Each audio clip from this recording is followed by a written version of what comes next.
नमस्कार दोस्तों। जैसा कि आप सबको पता है कि हम राजस्थान असिस्टेंट प्रोफेसर का जो 2021 में पेपर हुआ थे उनके सॉल्यूशन कर रहे थे। पेपर 1 में जो 150 प्रश्न आते हैं उनके सॉल्यूशन हम कर चुके थे। पेपर 2 जिसमें भी 150 प्रश्न हिंदी के आते हैं उसमें से 80 प्रश्न हम कर चुके थे। बचे हुए प्रश्न हम आज करेंगे। इसके अलावा किसी भी प्रकार की कोई समस्या आपको हो, किसी प्रकार के प्रश्न से संबंधित कोई परीक्षा या परीक्षा संबंधी कोई समस्या हो, आप हमें कमेंट कर सकते हैं, हमें पूछ सकते हैं। किसी प्रकार की कोई टॉपिक में कोई दिक्कत हो आप हमें पूछ सकते हैं बेझिझक, ठीक है ना। चलिए आज 80 के बाद 81वां प्रश्न करते हैं हम। 81 प्रश्न क्या कहता है, देखिए 81 प्रश्न कहता है कि ऋतुराज इनमें से सुसंगत कौन सा है, यानी कि इनको मिलान करना है, हमको सबकी सभी रचनाओं को मिलान करना है। चलिए मिलान करते हैं, ठीक है ना। कि ऋतुराज की रचना कौन सी है, इनमें से रामदेवाचार्य की, हरीश बाधानी की और नंद चतुर्वेदी की। देखो हमको पता होना चाहिए कि ऋतुराज की जो रचना है वो है एक मर्ण धर्म और अन्य।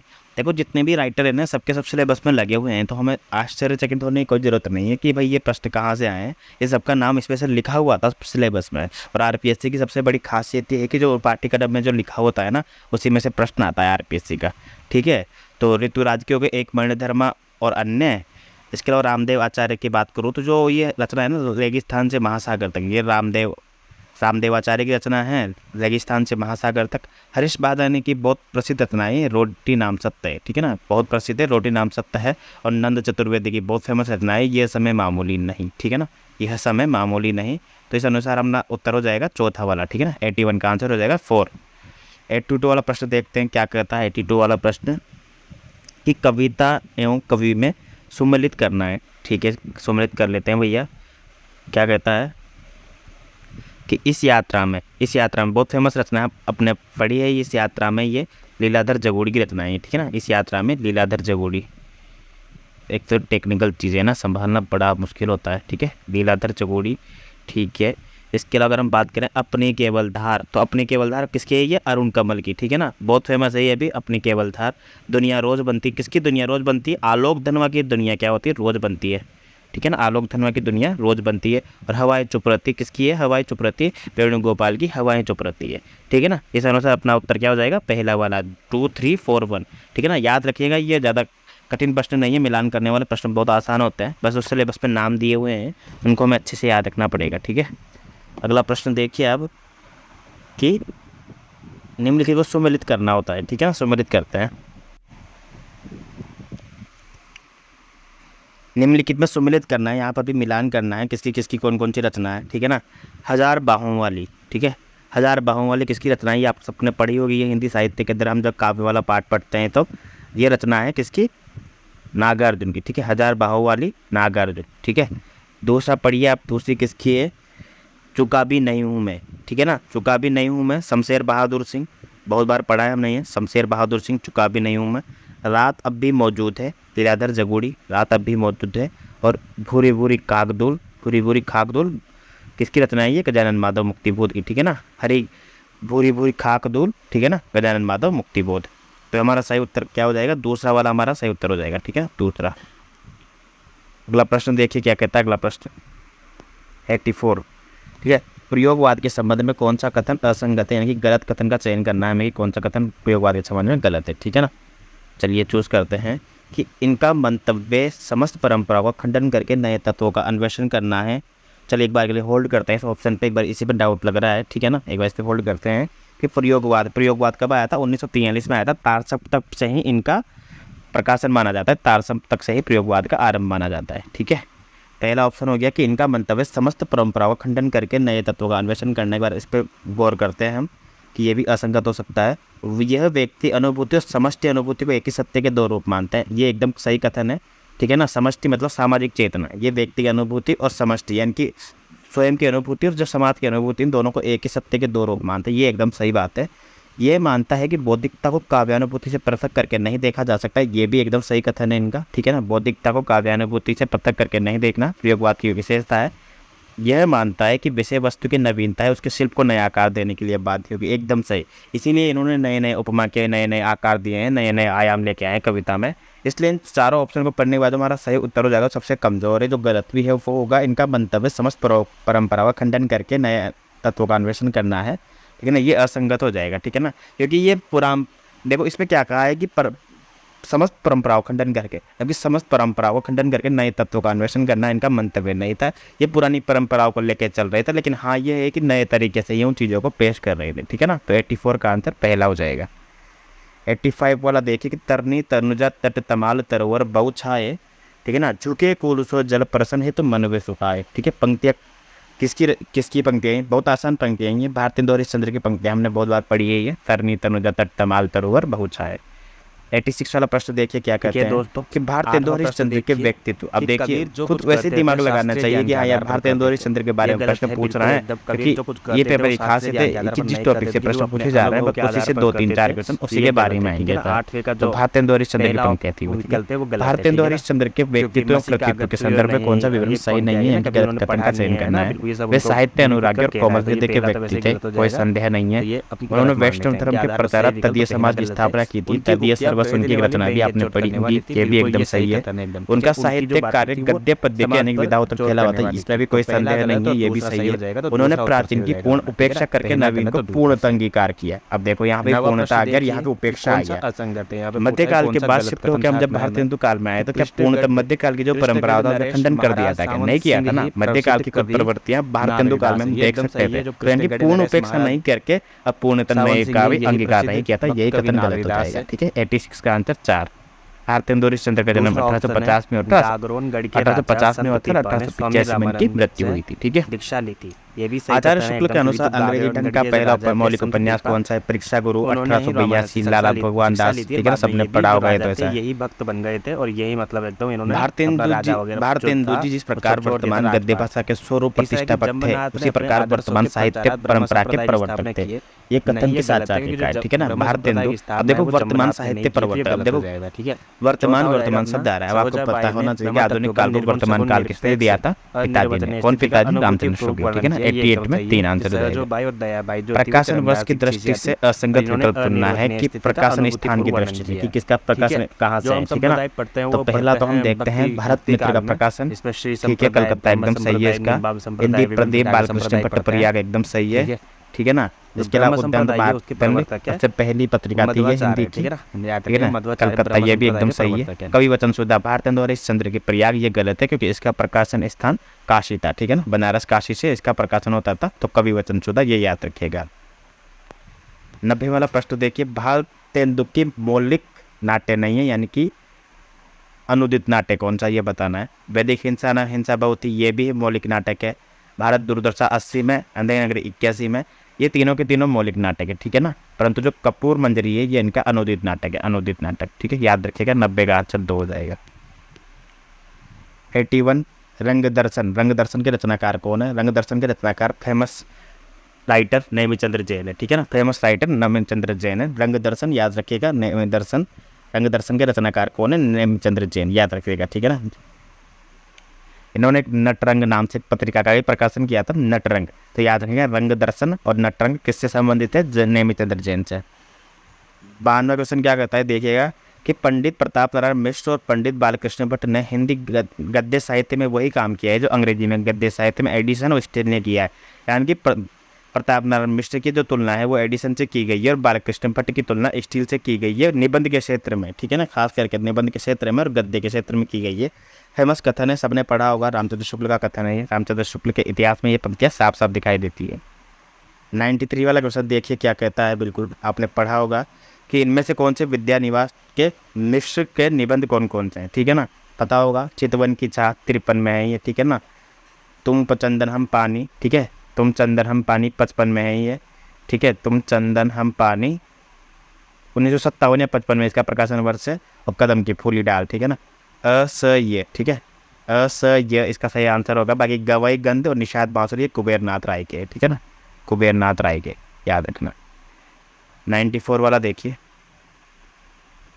कि नागरी प्रचारणी पत्रिका से संबंधित कौन सी विवरण सही नहीं है। नागरी प्रचारणी पत्रिका हिंदी के विकास की सबसे महत्वपूर्ण पत्रिका है, याद रखना आप। 1896 में इसका त्रैमासिक रूप प्रारंभ हुआ, ये एकदम सही है, ठीक है ना। 1893 में क्या होता है ना, नागरी प्रचारणी सभा की स्थापना होती है और 1896 में इसकी त्रैमासिक पत्रिका निकलती है, ठीक है ना। श्याम सुंदर दास सुधाकर द्विवेदी और कालिदास और राधा कृष्ण दास सम्मिलित थे संपादक मंडल में, ये भी सही है। जब नागरिक प्रचारणी पत्रिका की, जब नागरिक प्रचारणी सभा की जब स्थापना हुई थी, उसके अध्यक्ष, पहले अध्यक्ष कौन बने थे? राधा कृष्ण दास बने थे, याद रखिएगा, ठीक है। 1920 में ये मासिक पत्रिका के रूप में प्रकाशित होने लगी, ये गलत है। मासिक पत्रिका के रूप में 1907 में प्रकाशित होने लगी थी, याद रखिएगा 1907, ठीक है ना। ये एक प्रमुख शोध पत्रिका थी, ये एकदम सही है, ठीक है। तो नागरिक प्रचारणी के संबंध में कौन सा कथन गलत है? तीसरा वाला, क्योंकि 1920 की जगह 1907 में प्रकाशित होने लगी थी ये मासिक, ठीक है। हिंदी साहित्य पंडित महावीर प्रसाद द्विवेदी का सदा ऋणी रहेगा। व्याकरण की शुद्धता और भाषा की सफाई के प्रवर्तक द्विवेदी थे, जिसके कथन है ये रामचंद्र शुक्ल का। आसान प्रश्न है, ये भी रामचंद्र शुक्ल की किताब में दिया हुआ है।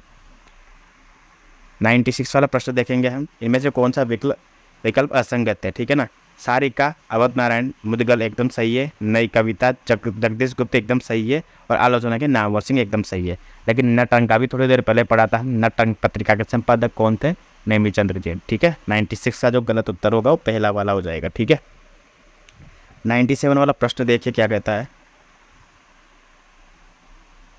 ठीक है। हिंदी पत्रकारिता के संबंध में कौन सा तथ्य सही नहीं है? गलत कथन का चयन करना है भैया, ठीक है।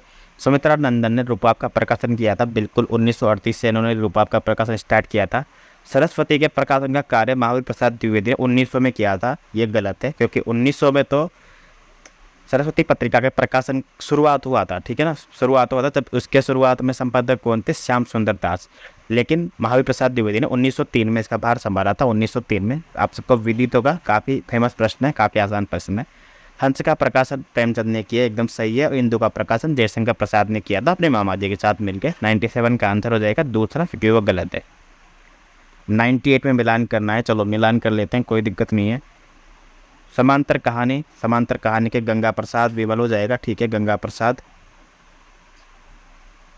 समांतर कहानी गंगा प्रसाद विमल एवं अन्य। सक्रिय कहानी, सक्रिय, क्रिय, क आ रहा है, सक्रिय, तो क से राकेश पथ से, ठीक है ना। सक्रिय कहानी राकेश पथ। सचेतन कहानी के महीप सिंह, महीप कौन है? सचेतन कहानी के प्रवर्तक है। और कहानी के प्रवर्तक कौन है? अपने एक सेकेंड मैं दोबारा बताना चाहता हूँ, रुको एक सेकेंड। समांतर कहानी के प्रवर्तक अपने कमलेश्वर, जिन्होंने कौन सी कहानी लिखी है? राजा निर्बंसिया वाली। तो पहले में तीसरा हो जाएगा सक्रिय कहानी के राकेश वत्स, सचेतन कहानी के महेश सिंह और कहानी के प्रवर्तक है गंगा प्रसाद विमल, तो ठीक है ना। तो कहानी के प्रवर्तक कौन होगा? गंगा प्रसाद। कहानी, ठीक है ना। कहानी गंगा प्रसाद, सचेतन के महीप सिंह, सक्रिय में क आ रहा है तो राकेश वत्स, और समांतर कहानी के कमलेश्वर, जिन्होंने राजा निर्बंसिया कहानी लिखी थी, बहुत फेमस, ठीक है ना। तो पहला उत्तर इनका सही हो जाएगा, 98 का पहला उत्तर। 99 वाला प्रश्न देखिए क्या कहता है कि इनमें से कौन सा संस्मरणात्मक रचना और रचनाकारों की दृष्टि से असंगत है, ठीक है। तो बताते हैं कि बसंत से पतझड़ तक एकदम सही है, रविंद्रनाथ त्यागी, ठीक है। सज्जन के सहयात्री रविंद्रनाथ कालिया, सही है, रविंद्र कालिया, ठीक है।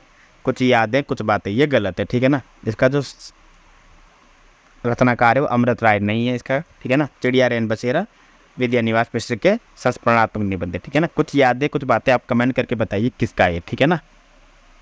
99 का जो सही गलत उत्तर हो जाएगा, यहाँ पे गलत उत्तर का चयन करना है, वो तीसरा होगा, ठीक है। 99 में तीसरा। 100वां प्रश्न देखिए क्या कहता है कि इनमें से मिलान करना है, कोई दिक्कत तो कर लेंगे मिलान भी। नई कविता के प्रतिमान, तो आपने पढ़ा होगा नई कविता के प्रतिमान, कविता के नए प्रतिमान, ठीक है ना। तो नई कविता के जो प्रतिमान है ना, वो तो है अपने लक्ष्मीकांत के, ठीक है। न से नई कविता के लक्ष्मीकांत की, और कविता के नए प्रतिमान है अपने नामवर सिंह की, ठीक है ना। छायावाद कविता के नए प्रतिमान, वाद विवाद संवाद, ये रचनाएं नामवर सिंह की है, ठीक है। नई कविता के प्रतिमान लक्ष्मीकांत वर्मा, कविता के नए प्रतिमान नामवर सिंह। नया साहित्य नए प्रश्न 1920 नंदुलारे वाजपेयी, ठीक है ना। और नए साहित्य का सौंदर्य शास्त्र गजानन माधव मुक्तिबोध। नए साहित्य का सौंदर्य शास्त्र याद रखिएगा, गजानन माधव मुक्तिबोध एकदम सही है ये। और याद रखिएगा बहुत इंपॉर्टेंट रचना है, बहुत बार पूछी गई है और आगे भी पूछी जा सकती है। नए साहित्य नए प्रश्न का प्रकाशन वर्ष नंदुलारे वाजपेयी का 1955 होना चाहिए, ठीक है, याद रखिएगा 1955। 100 का आंसर हो जाएगा, इसमें क्या हो जाएगा? चौथा वाला, ठीक है ना। इनमें से कौन सा एक हजारी प्रसाद द्विवेदी का निबंध नहीं है, ठीक है। विषाद योग और निषाद बांसुरी, ठीक है ना। विषाद योग और निषाद बांसुरी दोनों के दोनों कुबेरनाथ राय के निबंध संग्रह हैं, ये याद रखिएगा। बाकी कल्पलता, आलोक पर और कुटज, ये तीनों के तीनों हजारी प्रसाद द्विवेदी के निबंध है, ठीक है। Post box number 203 Nala Sopara किसकी रचनाएं हैं? चित्रा मुदगल की रचनाएं ये, ठीक है ना। इसमें एक जो किन्नर बच्चा होता है ना, उसकी उसके बारे में लिखा गया है। ये काफ़ी फेमस उपन्यास है। कहा जाता है कि चित्रा मुदगल उस बच्चे के साथ ट्रेन में मिली थी और उसके साथ उसके घर तक चली गई उसकी स्टोरी को जानने के लिए, ठीक है ना। उसको साहित्य अकादमी मिला था, ठीक है। 102 का आंसर हो जाएगा चौथा। 103वां प्रश्न देखिए। 103वां प्रश्न क्या करता है, मिलान करना है इसमें, ठीक है ना। कुरु कुरु स्वाहा किसकी रचना है? कुरु कुरु स्वाहा मनोहर श्याम जोशी, ठीक है ना। पहले में तीसरा। मछली मरी हुई राजकमल चौधरी, बहुत बार पढ़ा है हमने ये, ठीक है ना। काला जल, काला जल किसकी रचना है? काला जल, काला जल है अपने शानी की, ठीक है ना। काला जल शानी। और झीनी झीनी चदरिया, झीनी झीनी बीनी चदरिया अब्दुल बिस्मिल्लाह की, ठीक है ना। इसलिए सही उत्तर क्या हो जाएगा हमारा? तीसरा वाला, ठीक है। 3-1-4-2, ठीक है। 3-1-4-2। अगर आपको कुरु कुरु स्वाहा और मछली मरी हुई का भी पता है तो भी आप उत्तर कर सकते हैं, ठीक है ना। इसका तीसरा उत्तर हो जाएगा 103 में तीसरा। 104 वाला देखिए क्या कहता है कि निम्नलिखित को सुसंगत कीजिए। निम्नलिखित को सुसंगत कीजिए, मिलान करना है यहाँ पे भी। कुछ कही कुछ अनकही, कुछ कही कुछ अनकही किसकी रचना है? ये शीला झुंझुनवाला की, ठीक है ना। शीला झुंझुनवाला की, ठीक है। तो पहले में चौथा हो जाएगा, पहले में चौथा यानी कि दूसरे में भी है और चौथे में भी है। मुड़ मुड़ के देखता हूँ, कौन देखता है? मुड़ मुड़ के देखता हूँ, राजेंद्र यादव, ठीक है। राजेंद्र यादव जो कि मन्नू भंडारी के पति भी थे ये पहले, ठीक है ना, आपको याद होगा, ठीक है। मुड़ मुड़ के देखता हूँ, राजेंद्र यादव। अपने अपने पिंजरे किसी रचना है? अपने अपने पिंजरे दलित, ठीक है ना। दलित जो लेखक थे मोहनदास नेह मिश्रा, उनकी रचना है अपने अपने पिंजरे। और कस्तूरी कुंडल बसे और गुड़िया गुड़िया भीतर गुड़िया, ये किसकी रचना है? दोनों के दोनों ही है मैत्रेय पुष्पा की, ठीक है ना। तो चौथे में हो जाएगा सेकंड वाला ऑप्शन। तो हमारा जो सही उत्तर हो जाएगा वो हो जाएगा दूसरा ऑप्शन 4-3-1-2। 104 का उत्तर ये मिलान हो जाएगा। 105वां प्रश्न देखिए कि जितने श्रम और जितनी सावधानी से यह ग्रंथ संपादक हुआ है, आज तक हिंदी का कोई ग्रंथ नहीं हुआ है। ये आंख बंद करके उत्तर लगा दीजिए। बिहारी रत्नाकर, जगन्नाथ दास रत्नाकर की जो रचना है बिहारी रत्नाकर, इसमें 713 दोहे मिलते हैं। जो सबसे मानक टीका मानी जाती है बिहारी सत्सई की, ये बिहारी रत्नाकर की ये पंक्तियाँ कही गई है। 105 का उत्तर तीसरा हो जाएगा। 106वां प्रश्न देखिए कि निम्नलिखित में से रचना और वर्णित चरित्र में नायक असंगत है। यानी कि ये जो रचनाएं लिखी है ना, इनके भीतर ये नायक दिए हुए हैं जो इधर सामने दिए हुए, इनमें से कौन सा गलत है? चलो कर लेते हैं। स्मृति के झरोखे में भारत भूषण अग्रवाल, एकदम सही बात है। महामानव महापंडित मदन मोहन मालवीय, गलत है। महामानव महापंडित तो किसको बोल देते हैं? हमारे हिंदी साहित्य के प्रसिद्ध घुमक्कड़ शास्त्र राहुल सांकृत्यायन को, ठीक है ना। तो महामानव महापंडित की उपाधि थी किसके लिए? राहुल सांकृत्यायन को। अर्थात ये वर्णित चरित्र यहाँ पे असंगत हो जाएगा। तो हमारा सही उत्तर दूसरा हो जाएगा। आगे वट वृक्ष की छाया में अमृतलाल नागर, एकदम सही है। और मरुभूमि का वह मेघ घनश्याम दास बिड़ला, एकदम सही है, ठीक है। अगला देखिए, एक बूंद सहसा उथली, सबको पता है प्रसिद्ध यात्रा वृत्तांत है ये अपने। सच्चिदानंद हीरानंद वात्सायन अज्ञे, ठीक है ना। 108वां प्रश्न देखिए क्या कहता है कि इनमें से कौन सा कथन सही नहीं है। चलिए ठीक है, बताते हैं कौन सा कथन सही नहीं है। कि पहला गिरमटिया गांधी द्वारा दक्षिण अफ्रीका में चलाए गए सत्याग्रह आंदोलन का चित्रण है, एकदम सही बात है। पहला गिरमटिया गांधी द्वारा, ठीक है ना, दक्षिण अफ्रीका में चलाए गए सत्याग्रह आंदोलन का चित्रण है ये। खंजर नयन, ठीक है, 1981 में लिखा गया है। अमृतलाल नागर का सूरदास का जीवन चरित्र है। अमृतलाल नागर ने मानस कहान से लिखा था जो तुलसीदास के ऊपर है।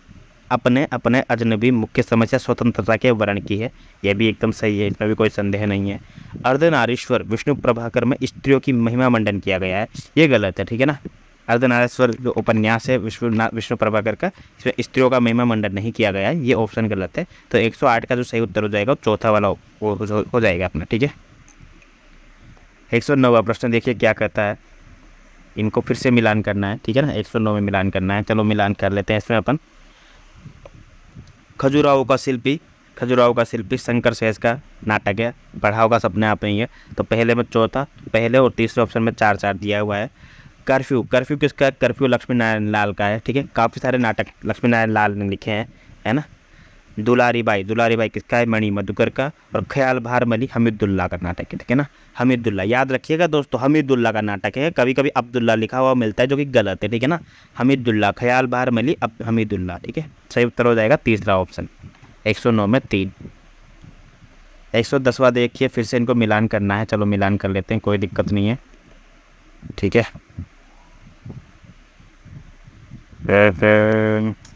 टेक्निकल चीज़ों को समझना इतना आसान नहीं होता वाकई में। कहानी और कहानीकार का जोड़ा कौन सा सम्मिलित है, इनमें सम्मिलित करना है। छोटे छोटे ताजमहल और जो अन्य रचनाएं दे रखी है, पल्लवे का मालिक, लंदन की एक रात और खोई हुई दिशाएं। छोटे छोटे ताजमहल किसकी रचनाएं, ये सबने पढ़ा होगा, ये राजेंद्र यादव, ठीक है ना, कहानी में हम पढ़ते हैं ये। तो चौथा भी हो सकता है, दूसरा भी हो सकता है, चलिए देखते हैं। मलबे का मालिक मोहन राकेश, मलबे का मालिक है मोहन राकेश, इसमें कोई दिक्कत नहीं है।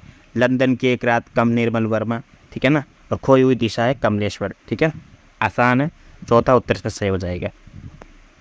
111वां प्रश्न देखिए क्या कहता है। चेतना के बिंब, काफ़ी प्रसिद्ध है ये, नागेंद्र की रचना है चेतना के बिंब, आपने सबने पढ़ा ही होगा। संस्मरणात्मक रचना है ये, ठीक है ना, संस्मरणात्मक निबंध है ये, एक प्रकार से देखा जाए तो संस्मरणात्मक रचनाएं ये नागेंद्र की।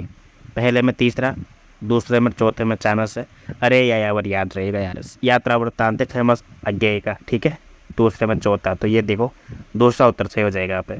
प्रेमचंद घर में, ये जीवनी है, किसने लिखी है, ये शिवरानी देवी उनकी पत्नी ने लिखी है, ठीक है ना, शिवरानी देवी ने, जो उनकी पत्नी है। और मेरी जीवन यात्रा ये आत्मकथा है, ठीक है ना, मेरी जीवन यात्रा आत्मकथा। तो 111 में सही उत्तर दूसरा हो जाएगा, ठीक है।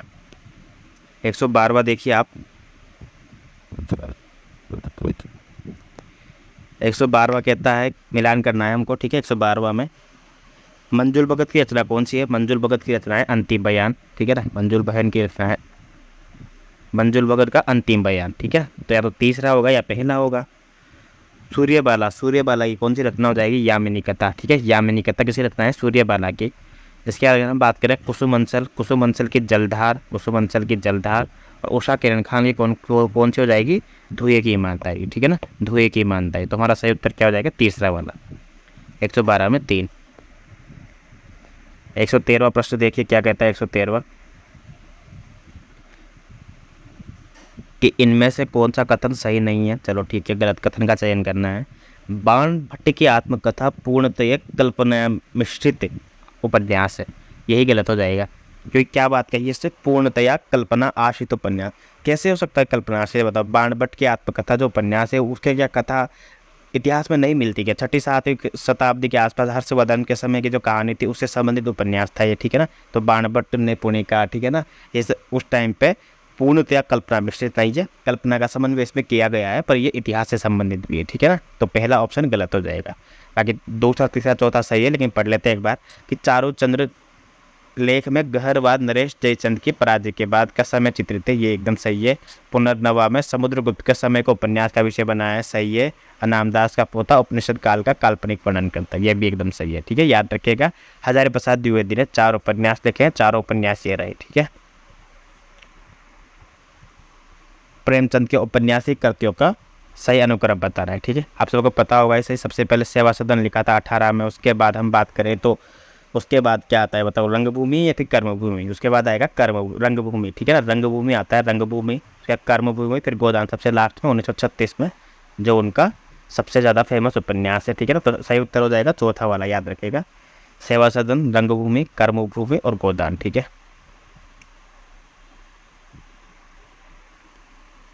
नाभादास कृत भक्तमाल से संबंधित कौन सा कथन सही नहीं है। चलो ठीक है, बात कर लेते हैं। नाभादास के संबंधित कौन सा कथन सही नहीं है, गलत कथन का चयन करना है। यह भक्तिकालीन भक्तों के संबंध में प्रमाणिक रचना मानी जाती है, ठीक है, ये भी सही है, भक्तिकालीन भक्तों के संबंध में प्रमाणिक है। इसके पूर्व में कलयुग से पहले के भक्तों का उल्लेख किया गया है, इसके पूर्व में कलयुग से पहले के भक्तों का। चलिए एक बार इसको होल्ड करते हैं, देखिए सही है या गलत है, एक बार होल्ड कर लेते हैं। इसमें इतिहास की दृष्टि से इसका उत्तरार्ध अधिक महत्वपूर्ण है, ये भी एकदम सही कथन है, क्योंकि इतिहास की दृष्टि से जो इसका उत्तरार्ध है ना, उस पर काफ़ी सारी चीज़ें ऐसी लिखी हुई है जो काफ़ी काम की और महत्वपूर्ण है। उत्तरार्ध में मध्यकालीन भक्तों संतों का विस्तृत जीवन वृत्त दिया गया है, ठीक है ना, यही गलत हो जाएगा चौथा वाला, ठीक है, दूसरा एकदम सही है। उत्तरार्ध में मध्यकालीन भक्तों या संतों का विस्तृत जीवन वृत्त नहीं दिया गया है, ठीक है ना। विस्तृत में दिया होता तो समझ में कैसे आती है बताओ, मात्र एक एक दो दो छंद है ना वो दिए हुए हैं तभी तो, क्योंकि टोटल फिर ज़्यादा पद मिलते ही नहीं है, ऐसा बिल्कुल लगभग 224 के आसपास, ऐसा 324 के आसपास पद मिलते हैं। और काफ़ी सारे जो उस टाइम के संत हुए थे सबके बारे में तो विस्तृत तो नहीं मिलते, एकदम बहुत संक्षिप्त में मिलते हैं, 4-4 लाइनें, 8-8 लाइनें मिलती हैं बस, ठीक है। तो 115 में जो गलत उत्तर हो जाएगा चौथा वाला हो जाएगा, ठीक है। 115 में 116वां प्रश्न देखिए क्या कहता है। 116 इस पर भी कौन सा विवरण सही नहीं है यही बताना है। 116 में कि गारसा द तासी ने अपने इतिहास ग्रंथ में कवियों को काल क्रमानुसार प्रस्तुत किया है, यही गलत हो जाएगा। ठीक है ना, काल क्रमानुसार किया होता तो फिर ये मान्य हो ही जाता। इन्होंने किस बेसिस पे किया है, वर्णानुक्रम, ठीक है ना, अल्फ़ाबेटिकल किया था। जैसे ए पे जो नाम आ रहा है बस उसी को पहले सारे कवि ले लिया, फिर बी पे सी पे, ठीक है ना। और हिंदी के तो बहुत कम कवि इन्होंने लिखा था, ठीक है ना। फ्रेंच में इन्होंने इतिहास लिखा था जिसका नाम था the modern vernacular literature of Hindustan, ठीक है ना। नहीं, ये नाम नहीं था, the modern vernacular literature of Hindustan, ये तो थी गिरियसन की रचना। और जो गारसा द तासी की रचना थी उनका नाम था the east war the literature of Hindustani, ठीक है ना। बहुत अजीब सा नाम है, फ्रेंच में नाम है, ठीक है ना, ये याद रखिएगा। बाकी दूसरा ऑप्शन देखिए क्या कहता है कि शिव सिंह सरोज में लगभग 1000 कवियों का जीवन चरित्र उनकी कविताओं के उदाहरण सहित प्रस्तुत है, एकदम सही कथन नहीं है। जॉर्ज ग्रियर्सन ने इतिहास ग्रंथ का हिंदी अनुवाद हिंदी साहित्य का प्रथम इतिहास शीर्षक से प्रकाशित हुआ, यह भी एकदम सही कथन है, किशोरी लाल गोस्वामी ने किया था। जॉर्ज ग्रियर्सन ने कवियों और लेखकों को काल क्रमानुसार वर्गीकृत किया था, यह भी एकदम सही है, ठीक है ना। जो हमारा सही उत्तर हो जाएगा वो कौन सा हो जाएगा, फिर पहला वाला, क्योंकि ये गलत कथन है, ठीक है ना, क्योंकि गलत कथन का यहाँ चयन करना था।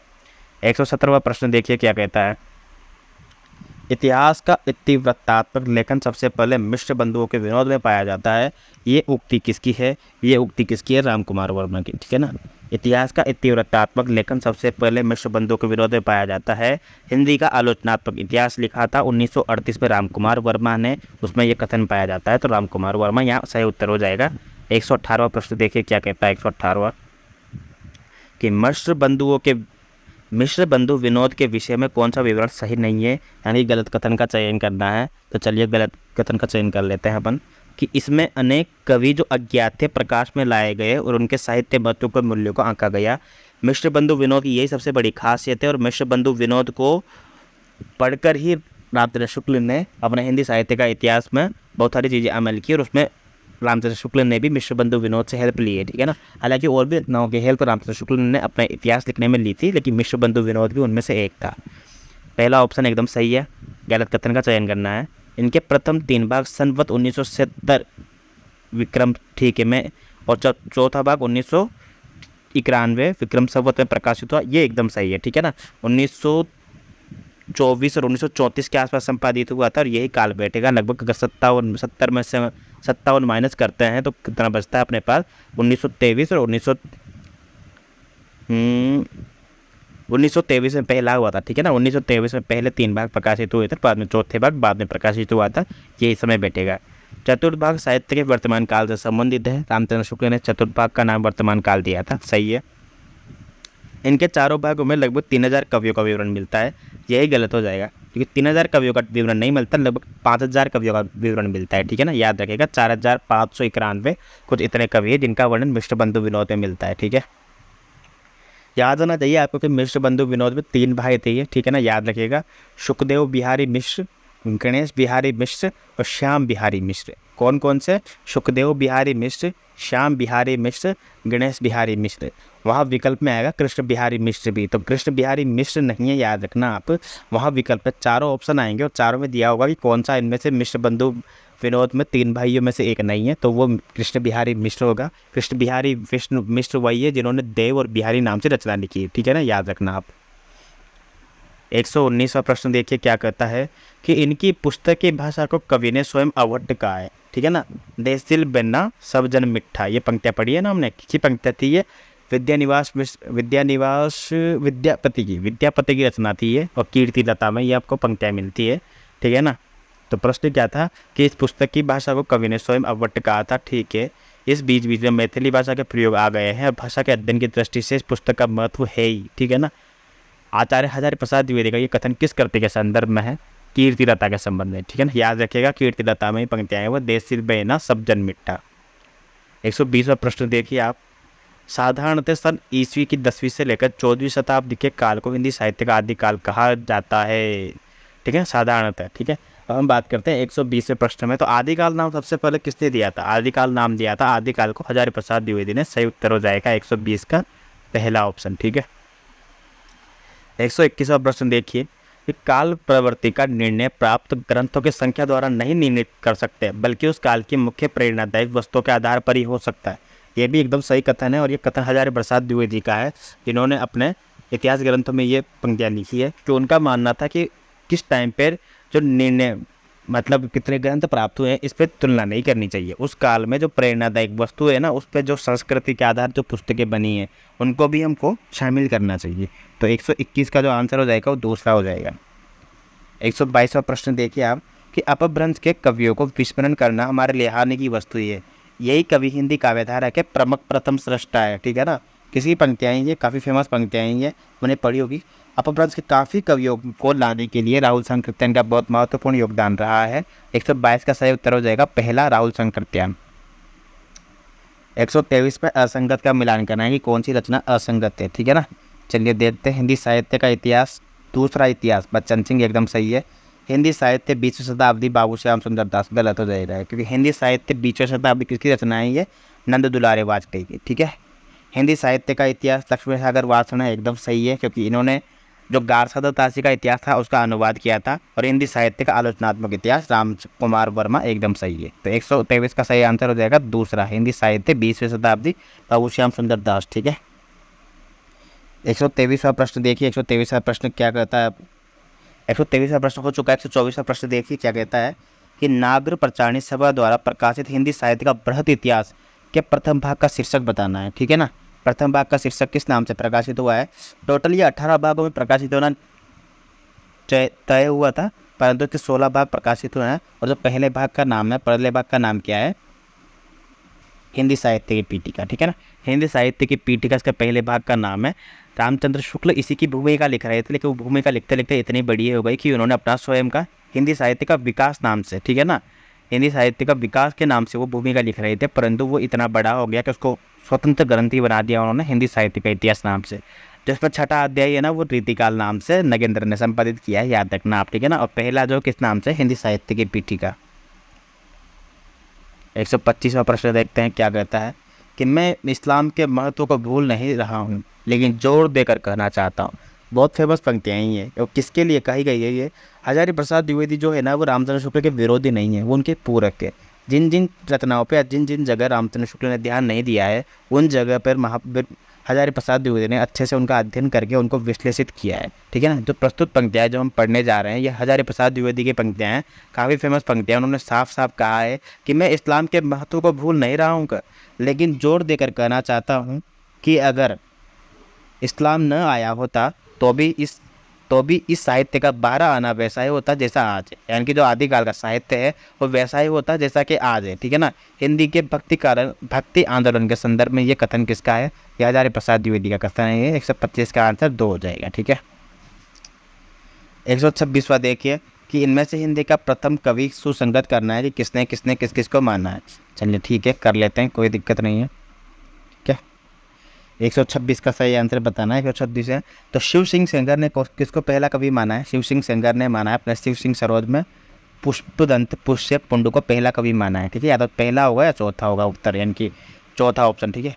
रामकुमार वर्मा ने किसको माना है, रामकुमार वर्मा तो रामचंद्र शुक्ल के साथ चलते हैं अधिकतर जगह, लेकिन इस जगह उन्होंने रामकुमार वर्मा ने सरहपा को माना है, ठीक है। रामकुमार वर्मा ने सरहपा को पहला कवि माना है, ठीक है ना। नहीं ये गलत हो जाएगा, सरहपा को राहुल सांकृत्यान ने माना है, सॉरी, ठीक है ना। यहाँ पे हो जाएगा सही, शिव सिंह सरोज को तो माना है, शिव सिंह सरोज सेंगर ने तो माना है पुष्पदंत को, रामकुमार वर्मा ने माना है स्वयंभू को जिनका समय था 693, राहुल सांकृत्यान ने माना है 749 सरहपा को, और गणपति चंद्रगुप्त ने माना है शालिभद्र सूरी को, ठीक है ना। गणपति चंद्रगुप्त का इतिहास का ग्रंथ कौन सा था, हिंदी साहित्य का वैज्ञानिक इतिहास, ठीक है। 126 में सही उत्तर हो जाएगा पहला, सॉरी। 127 में मिलान करना है कि कौन सा असंगत है, चलिए कर लेते हैं, कोई दिक्कत नहीं है, ठीक है ना। श्रवणाचार देवसेन की रचना है, नेमिनाथ रास सुमति गण, ठीक है। भरतेश्वर बाहुबली रास शालिभद्र सूरी की रचना है। रेवतगिरी जो रास है ना वो विजय सेन सूरी की रचना है, जिन धर्म सूरी की नहीं है, ये गलत हो जाएगा। 127 में चौथा उत्तर सही हो जाएगा, ठीक है ना, क्योंकि ये गलत ऑप्शन है। 128वां प्रश्न देखिए क्या कहता है कि सरहपा से संबंधित कौन सा तथ्य सही नहीं है, यानी कि गलत कथन का चयन करना है, ठीक है। वे सिद्ध साहित्य के प्रारंभ करता है, चलिए ठीक है मान लेते हैं वे सिद्ध साहित्य के प्रारंभ करता है। दोहा कोश उनकी प्रसिद्ध रचना है, ये भी सही बात है। उनकी बस सर्वत्र सर्वत्र सीधी सरल मानी जाती है। सर्वत्र भाषा तो उसे कहते हैं जो हम अभी पढ़ रहे हैं, जो हम प्रश्न में पढ़ रहे हैं ना, उनकी भाषा सर्वत्र सीधी सरल मानी जाती है। इतनी सीधी सरल नहीं थी, ठीक है ना। संधा भाषा में उन्होंने रचना की है, इतनी सीधी सरल नहीं थी, उस टाइम पे थी, जो कि हमें समझ में नहीं आती। तो सर्वत्र अगर हम ऐसा बात करें सीधी सर्वत्र नहीं है तो यही गलत हो जाएगा, ठीक है ना। उन्होंने अंतर साधना पे जोर देते हुए पंडितों को फटकार लगाई है, बिल्कुल ठीक है, ये सही है चौथा।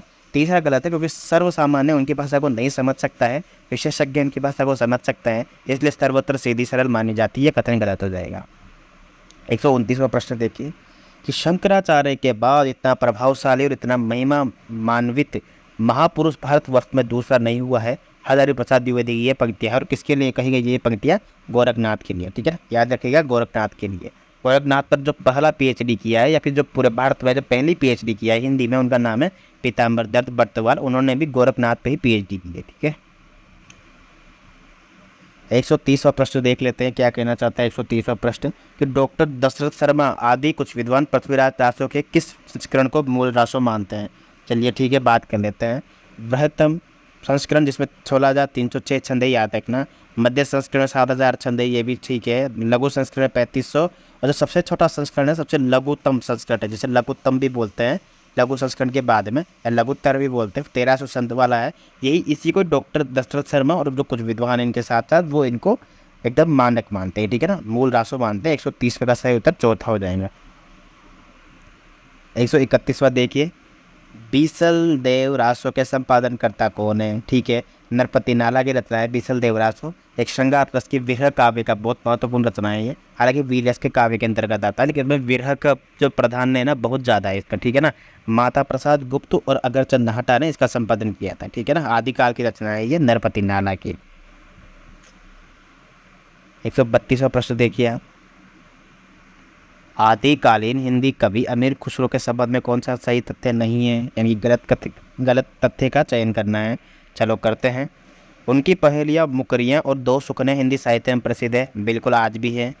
उनकी रचनाओं में खड़ी बोली काव्य भाषा बनने का प्रयास कर रही थी, ये भी सही बात है, खड़ी बोली थी, सामान्य भाषा थी, सबको समझ में आती थी।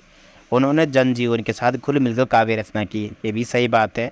उनका लक्ष्य जनता को धर्म उपदेश, हो धर्म उपदेश देना उनका नहीं था, वो कबीर नहीं थे। कबीर का भी कोई धर्म उपदेश तो नहीं था, समाज की जो पाखंड था उनको मिटाना था उनका उपदेश। लेकिन इनका जो उपदेश था ना अमीर खुसरो का, वो उद्देश्य था सिर्फ मनोरंजन मात्र, ठीक है ना, ये हमने साफ साफ पढ़ा है, मनोरंजन मात्र इनका उद्देश्य था, धर्म उपदेश इनका उद्देश्य नहीं था। तो 132 का आंसर चौथा हो जाएगा, क्योंकि ये अमीर खुसरो के विषय में गलत कथन है। 133वां प्रश्न देखिए कि विद्यापति को किस रचना के बाद में मैथिल कोकिल कहला है? सबको पता है, नागिन की लहर जिसे कहा गया था निराला के द्वारा पदावली, ठीक है ना, निराला के द्वारा नागिन की लहर कहा गया था पदावली के पदों को। पदावली सही उत्तर हो जाएगा, जिनके बाद विद्यापति को मैथिल कोकिल कहला है। 134वां प्रश्न देखिए, कौन सा विवरण सही नहीं है? ठीक है, चलो देख लेते हैं कौन सा विवरण सही नहीं है। सिद्धों की वाम मार्गी भोग साधना की प्रतिक्रिया में नाथ पंथियों की हठ योग साधना प्रारंभ हुई। चलिए ठीक है, ये भी सही बात है, क्योंकि सिद्धों में जो भोग साधना थी ना वो इतनी ज़्यादा बढ़ गई थी कि उसी से परेशान होकर नाथ पंथ ने अपना अलग पंथ चलाया था, क्योंकि वो उस सिद्ध को नहीं मानते थे, ठीक है ना। ये तो एकदम सही है, क्योंकि ये गलत नहीं हो सकता। जैन साहित्य आचार, रास, फागुर, चरित आदि शैलियों में रचा गया, ये भी सही बात है, कोई दिक्कत नहीं है। जैसे सर्वकाचार, नेमिनाथ, फागु, नेमिनाथ, रास, ठीक है ना, पौम, चरित, तो चारों शैलियों में रचा गया है। हिंदी प्रवेश के पूर्वी भाग में जैन साधुओं ने हिंदी कविताओं के माध्यम से जैन मत का प्रचार किया था, ये गलत हो जाएगा, ठीक है ना, क्योंकि हिंदी प्रदेश के पूर्वी भाग में जैन साधुओं ने हिंदी कविताओं का जो था, पहली बात तो जो जैन साहित्य है ना वो गुजराती काठियावाड़ प्रदेश में माना जाता है, और ये अधिकतर गुजराती बोली या प्राकृत पाली भाषा में लिखा गया है। हिंदी कविताओं के माध्यम से इनका जो मत का प्रचार हुआ, ये गलत कथन है, ठीक है ना। तो तीसरा ऑप्शन यहाँ पे गलत हो जाएगा और यही सही हो जाएगा, क्योंकि इसमें जो सही नहीं है उसी कथन का चयन करना है। सिद्ध साहित्य बौद्ध धर्म की वज्रयान उपशाखा से विकसित हुआ है, ये एकदम सही है, ठीक है ना। जो सिद्ध साहित्य था वो बौद्ध धर्म की एक वज्रयान शाखा थी, उसी से ये आगे निकला है। फिर सिद्ध से ही अलग होकर नाथ बने, ठीक है। 135वां प्रश्न देखिए क्या कहता है कि आदि से अंत तक इन्हीं चित्तवृत्तियों की परंपरा को परखते हुए साहित्य परंपरा के साथ उनका सामंजस्य दिखाना ही साहित्य है। सामंजस्य दिखाना ही साहित्य का इतिहास कहलाता है, ठीक है। आदि से अंत तक चित्तवृत्तियों की परंपरा को परखते हैं। ठीक है, तो देखो ये शब्द आ रहा है चित्तवृत्तियाँ, ठीक है ना, जनता की चित्तवृत्तियाँ या चित्तवृत्तियाँ या आदि से अंत तक रामचंद्र शुक्ल की पंक्तियाँ हैं, ये काफ़ी फेमस पंक्तियाँ हैं। ये 135 का आंसर 4 हो जाएगा। 136वां देखिए कि इस संबंध में इसके अतिरिक्त और कुछ कहने की जगह नहीं है, ये पूरा ग्रंथ वास्तव में जाली है। पृथ्वीराज रासो के विषय की ये स्थापना किसकी है? जाली किसने कहा है? ये रामचंद्र शुक्ल ने। सबको पता है, आसान का प्रश्न नहीं है, ठीक है ना। रामचंद्र शुक्ल अप्रमाणिक मानते हैं, ठीक है ना, अप्रमाणिक मानते हैं इसको, ठीक है ना।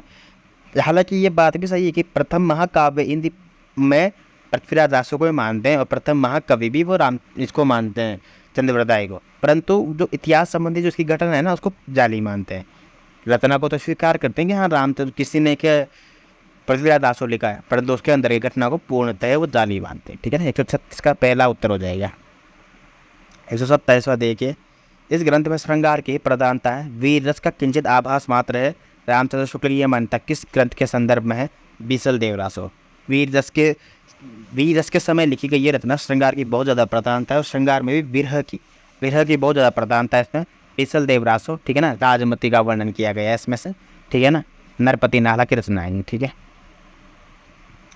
138वां देखिए, वे सांप्रदायिक शिक्षा मात्र है, अतः शुद्ध साहित्य कोटि में नहीं आ सकती। रामचंद्र शुक्ल ने अपने, जब वो आदिकाल बात करते हैं, वीरगाथा काल की बात करते हैं, वीरगाथा काल से पहले जब वर्णन करते हैं वहाँ पे ये पंक्तियाँ लिखी हुई है, ठीक है ना, कि उन्होंने जो सिद्धों की रचनाएं उनको क्यों नहीं शामिल किया और उनका कारण बताते हुए ये पंक्तियाँ बताते हैं कि वह सांप्रदायिक शिक्षा मात्र है, अतः शुद्ध समाज की, शुद्ध साहित्य की कोटि में नहीं आ सकती।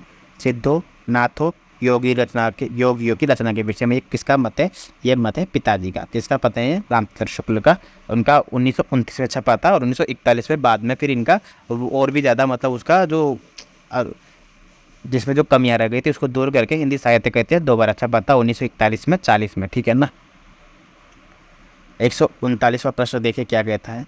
राहुल वेल, ठीक है ना, शिलांकित रचना थे, आपको पता होगा ये रोड़ा कवि की शिलांकित रचनाएं हैं, ठीक है ना। चंपू भी है ये, रोड़ा नामक कवि माना जाता है, ठीक है। शिलांकित रचना ये भी ठीक है। गद्य पद्य में से चंपू काव्य ये भी ठीक है। इसमें राहुल नामक नायक का शौर्य वर्णन किया गया है, यही गलत हो जाएगा, ठीक है ना। 139 में ऐसा कुछ नहीं है, ठीक है ना, शौर्य वर्णन नहीं किया गया है, तो 139 में चौथा क्वेश्चन गलत हो जाएगा, चौथा ऑप्शन। 140वां क्या करता है भैया? मिलान करना है, चलो मिलान कर लेते हैं, कोई दिक्कत नहीं है। भगवान को सगुण मानकर उनकी भक्ति पर बल देने वाले भागवत धर्म के भेदों और उनके संस्थापकों पर विचार करना है, तो उनको सम्मिलित करना है, चलो कर लेते हैं, कोई दिक्कत नहीं है। श्री संप्रदाय के कौन है? रामानुजाचार्य, ठीक है, श्री संप्रदाय रामानुजाचार्य। तो या दूसरा होगा या चौथा होगा। ब्रह्मा संप्रदाय के मध्वाचार्य, मैंने ऊपर भी बताया था आपको ये, ठीक है ना। दूसरे में पहला रुद्र संप्रदाय के विष्णु स्वामी, ठीक है, रुद्र संप्रदाय के विष्णु स्वामी। और सनकादिक संप्रदाय के निम्बार्काचार्य। निम्बार्काचार्य का जो संप्रदाय है उसको निम्बार्क संप्रदाय भी बोलते हैं और निम्बार्क संप्रदाय का अन्य नाम सनकादिक संप्रदाय है, ठीक है, याद रखिएगा। 140 का जो सही उत्तर हो जाएगा दूसरा हो जाएगा, ठीक है, दूसरा। 141वां प्रश्न देखिए क्या कहता है कि कौन सा विवरण सही नहीं है? चलो ठीक है, बताते हैं कौन सा विवरण सही नहीं है। कि 84 वैष्णवों की वार्ता में वल्लभाचार्य की शिष्यों की कथा संकलित है, एकदम सही बात है। 252 वैष्णव की वार्ता में विठलनाथ के शिष्यों की कथाएं संकलित है, ये भी सही है। उक्त दोनों वार्ताएं गोस्वामी विठलनाथ द्वारा लिखी गई है, यही गलत है, क्योंकि दोनों के दोनों जो वार्ताएं इनके पुत्र गोकुलनाथ के द्वारा लिखी गई है, विठलनाथ के द्वारा नहीं लिखी गई है, ये कथन गलत हो जाएगा और यही हमारा सही उत्तर हो जाएगा, क्योंकि यहाँ पे सही नहीं है, उस कथन का चयन करना था। इन वार्ताओं में प्राचीन ब्रजभाषा गद्य का रूप मिलता है, ये एकदम सही है, ठीक है। 141 में 3 उत्तर सही हो जाएगा। 142वां क्या कहता है? चलो देख लेते हैं। आलवार भक्तों या संतों के विषय में कौन सा तथ्य गलत है? चलो ठीक है, गलत कथन का चयन कर लेते हैं। ये सुदूर वैष्णव भक्त थे, चलो ठीक है, ये एकदम सही है। इनकी संख्या 12 थी, ये भी सही है। सभी उच्च वर्ण जाति के थे, ये तो गलत हो जाएगा ना, क्योंकि सभी उच्च वर्ण जाति के नहीं थे, इनमें बहुत सारे लोग जो थे निम्न वर्ण जाति के भी थे, ठीक है ना, निम्न वर्ण जाति के थे, तो उच्च वर्ण जाति के हो जाएगा ये कथन गलत हो जाएगा। तो 142 का तो सही उत्तर हो जाएगा, तीसरा होगा, ठीक है। चौथा क्या कहता है कि आलवार में आंडाल नाम की एक महिला भक्त भी थी, एकदम सही, ठीक है ना। तो आंडाल का संबंध किससे है? आलवारों से, याद रखिएगा। 143वां प्रश्न देखेंगे हम अपने को ऐसे धार्मिक आंदोलन के सामने पाते हैं जो उन सब आंदोलनों से कहीं अधिक विशाल है जिन्हें भारतवर्ष ने कभी देखा है। भक्ति आंदोलन विषय ये उक्ति किसकी है? चलिए बताइए, भक्ति आंदोलन विषय ये उक्ति किसकी है? ये पंक्ति है जॉर्ज ग्रियर्सन की, ठीक है ना। कि हम अपने को ऐसे धार्मिक आंदोलन के सामने पाते हैं, उन सब आंदोलनों में कहीं अधिक विशाल जिन्हें भारतवर्ष ने कभी देखा है। भक्ति आंदोलन ये विषय किसके विषय में कहा गया है? किसने कहा है? ये जॉर्ज ग्रियर्सन ने कहा है, ठीक है। जॉर्ज ग्रियर्सन का कौन सा ग्रंथ है? The modern vernacular literature of Hindustan. 144वां प्रश्न देखिए, जिस साहित्य में केवल धार्मिक उपदेश हो, जिसमें वो साहित्य निश्चित रूप से भिन्न हो, जिसमें धर्म भावना प्रेरक शक्ति के रूप में काम कर रही हो, देश देश से धार्मिक साहित्य होने मात्र से कोई रचना साहित्य कोटि से अलग नहीं की जा सकती।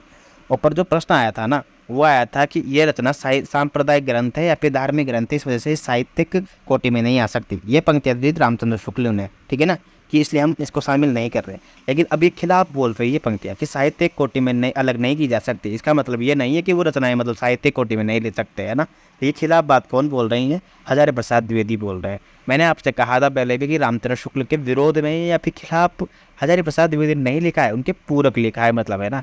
जहाँ जहाँ चीज़ों को समझने में रामचंद्र शुक्ल ने गड़बड़ की है या फिर कुछ चीज़ों जो रामचंद्र शुक्ल सही से नहीं स्थापित कर पाए थे, क्योंकि रामचंद्र शुक्ल का जो योगदान हिंदी साहित्य के इतिहास में है ना, वो शायद ही किसी और का है, इसलिए रामचंद्र शुक्ल के योगदान को हम भुला नहीं सकते हैं, ठीक है ना। 144 का वैसे सही उत्तर हो जाएगा पहला, यानी कि हजारी प्रसाद द्विवेदी। 145वां प्रश्न देखिए, किस आचार्य के दार्शनिक सिद्धांत को भेदाभेदवादी नाम से भी जाना जाता है, ठीक है ना। भेदाभेदवाद के नाम से किसे जाना जाता है? निम्बार्काचार्य, ठीक है ना। निम्बार्काचार्य के नाम जाना जाता है भेदाभेदवादी, ठीक है ना। दार्शनिक सिद्धांत को भेदाभेदवादी। बाकी विष्णु स्वामी का कौन सा है? शुद्धाद्वैतवाद, ठीक है ना, शुद्धाद्वैतवाद, ठीक है। मध्वाचार्य का द्वैतवाद है, ठीक है ना, मध्वाचार्य का द्वैतवाद। 146वां देखिए, प्रश्न क्या कहता है कि वल्लभाचार्य के विषय में कौन सा कथन सही नहीं है? चलो ठीक है, बताते हैं वल्लभाचार्य के विषय में कौन सा कथन सही नहीं है। इनका दार्शनिक सिद्धांत शुद्धाद्वैतवाद है, कहलाता है, ये एकदम सही बात है, ठीक है ना। इनके मत को पुष्टि मार्ग भी कहा गया है, एकदम सही बात है। अणुभाष्य, सुबोधनी टीका आदि ग्रंथों की रचना इन्होंने की, ये भी सही है, ठीक है ना। मूलतः इनका संबंध रामानुजाचार्य के श्री संप्रदाय से स्थिर किया जाता है, ये गलत है, ठीक है ना। स्थिर नहीं किया जाता, ये गलत है, ठीक है ना, ये कथन गलत हो जाएगा। वल्लभाचार्य के विषय में कौन सा कथन सही नहीं है? चौथा ऑप्शन है जो गलत नहीं है, ठीक है ना, जो भी गलत है। 147वां प्रश्न देखिए क्या कहता है, सच पूछा जाए तो मध्य युग की समग्र स्वाधीन चिंता के गुरु रामानंदी थे, ठीक है ना। किसका कथन हो सकता है? ये आकाश धर्मा गुरु के नाम से भी इनको पुकारा गया है, ठीक है ना। और सच पूछा जाए तो मध्य युग की समग्र स्वाधीन चिंता के गुरु रामानंद ही थे। किसी पर जाएंगे? हजारी प्रसाद द्विवेदी की, ठीक है ना। आकाश धर्मा गुरु की संज्ञा भी रामानंद को दी गई है, ठीक है ना। हजारी प्रसाद द्विवेदी सही उत्तर हो जाएगा। सिद्ध सामंत युग वैसे किसने नाम दिया था आदिकाल को? राहुल सांकृत्यायन ने। तो हो सकता है इसका उत्तर राहुल सांकृत्यायन भी हो। पूरा पढ़ लेते हैं कि सिद्ध सामंत युग की कविताओं की सृष्टि आकाश में नहीं हुई है, ये हमारे देश की ठोस दर्द की वजह। इतना बढ़िया कथन है ना ये, राहुल सांकृत्यायन का कथन है, इसमें कोई डाउट नहीं है, ठीक है ना। 149वां प्रश्न देखिए कि विक्रम की 7वीं शताब्दी से लेकर 11वीं शताब्दी तक अपभ्रंश की प्रधानता रही है और फिर वो पुरानी हिंदी में परिणत है गई है। पुरानी हिंदी जैसा शब्द आ गया है, देख लो अब दोस्तों, आप पुरानी हिंदी बहुत बार पढ़ा होगा आपने, पुरानी हिंदी, ठीक है ना। किसने कहा है पुरानी हिंदी शब्द का प्रयोग? किसने किया है? ये चंद्रधर शर्मा गुलेरी ने, ठीक है ना। चंद्रधर शर्मा गुलेरी ने एक पत्रिका में एक लेख छपवाया था, उसमें पुरानी हिंदी का जिक्र किया था, तो पुरानी हिंदी में परिणत हो गया है चंद्रधर शर्मा गुलेरी। 149वां प्रश्न। आज का अंतिम प्रश्न देखिए, 150वां प्रश्न क्या कहता है, सुनिएगा कि नंददास के व्यक्तित्व एवं कृतित्व के संबंध में कौन सा कथन सही नहीं है? चलो ठीक है, गलत कथन छाटना है। वे गोस्वामी विठलनाथ के शिष्य थे, कोई डाउट नहीं है। अष्टछाप में से 4 शिष्य जो थे वो वल्लभाचार्य के थे, 4 विठलनाथ के थे। अष्टछाप के काव्य में वही सर्वाधिक प्रसिद्ध हुए, सर्वाधिक। देखो कोई भी इसका सही उत्तर बता देगा। अष्टछाप के कवि में सूरदास भी थे, कुंभन दास भी थे, कृष्णदास भी थे, नंददास ही थोड़े नहीं थे, हैं। तो अष्टछाप के कवि में कैसे नंददास ही विख्यात हुए? क्या ये कह सकते हैं कि नंददास भी प्रसिद्ध थे परंतु सर्वाधिक प्रसिद्ध नहीं थे, ठीक है ना। सर्वाधिक प्रसिद्ध हुए, ये कथन गलत हो जाएगा, क्योंकि सर्वाधिक प्रसिद्ध अगर बात की जाए तो सूरदास थे, ठीक है ना। वात्सल्य सम्राट सूरदास, ये गलत कथन हो जाएगा, ठीक है ना। नंददास के व्यक्तित्व एवं कृतित्व के संबंध में कौन सा कथन सही नहीं है? तो 150 का दूसरा उत्तर होगा ये सही नहीं है, तो यही हमारा सही उत्तर हो जाएगा। तीसरा ऑप्शन कहता है कि उनकी सर्वोत्कृष्ट रचनाएं दास पंचाध्याय और भंवर गीत है, एकदम सही बात है। 150 में चौथा कहता है कि रस मंजरी नायक नायिका भेद से संबंधित रचना है, ये भी सही है, ठीक है ना। तो ये आज हमारे 150 प्रश्न टोटल पूरे होते हैं। आरपीएससी असिस्टेंट प्रोफेसर का 2021 में जो एग्जाम हुआ था उसके पेपर 1 में 150 प्रश्न आए थे, उनके सॉल्यूशन हम देख चुके हैं। पेपर 2 में 150 प्रश्न आए थे, उनके सॉल्यूशन भी हम कर चुके हैं, ठीक है ना। पेपर 3 में 100 प्रश्न आते हैं, वो राजस्थान जीके से संबंधित होते हैं। यहाँ तक किसी को किसी भी प्रकार से कोई डाउट हो, किसी भी प्रकार की कोई परीक्षा से संबंधित डाउट हो, तो आप हमें कमेंट सेक्शन में बता सकते हैं। हमारे टेलीग्राम चैनल पे भी आप हमें बता सकते हैं, हमें मेल भी कर सकते हैं, ठीक है ना। इसके अलावा आपको किस किस एग्ज़ाम के पेपर के सॉल्यूशन चाहिए डिटेल में हम हमें बता सकते हैं। हमारा ये वीडियो कैसा लगा आप हमें विस्तार से बताइए, ताकि हमें सीखने को मिले और हम आगे नए नए वीडियो पे पैसा काम कर सकें, ठीक है ना। धन्यवाद। सब्सक्राइबर ज़रूर कीजिएगा कोटा एजुकेशन हब को, और अपने दोस्तों तक शेयर भी कीजिएगा, ठीक है ना। Thank you.